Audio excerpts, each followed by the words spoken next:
So there has been a so-called rumor for Huawei Mate 30 Pro in the past few days that got some good attention as it was specifically about camera configuration.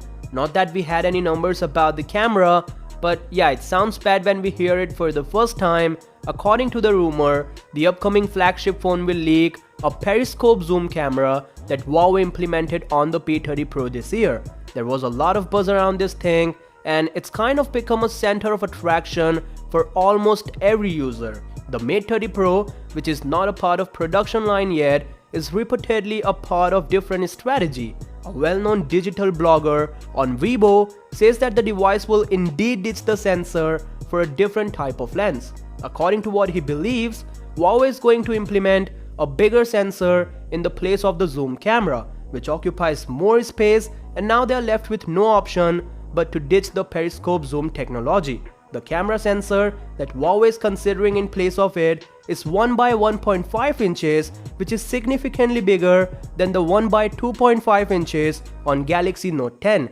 This implies a better picture and video quality. A bigger camera sensor is capable to gather more light both in daylight and at night. So with the help of enhanced software, and also we have the high quality hardware, Huawei will be able to produce images with high quality and details in them. The best reason for a bigger sensor is that it will work like a cinematic lens to ultimately outperform their competition and to record cinema quality videos through a mobile phone.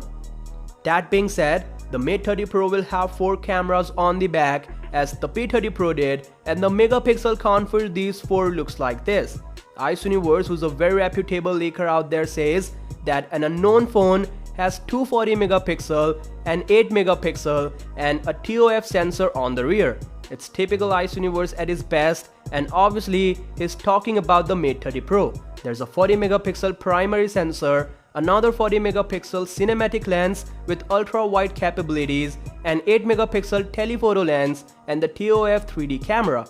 This setup sounds great in every aspect, and now we have to see do people actually adopt it in place of the P30 Pro. I just want to have an early guess, so let me know in the comments down below which one do you prefer. The second one do promises the best smartphone camera quality when it comes to only important stuff, but if you go crazy with a 50 times zoom camera, then the P30 Pro is surely for you. Maybe Huawei wants to differentiate between these two phones by a solid factor, and they are doing it in a best way. That said, for daily updates like this, you know what to do. Peace out.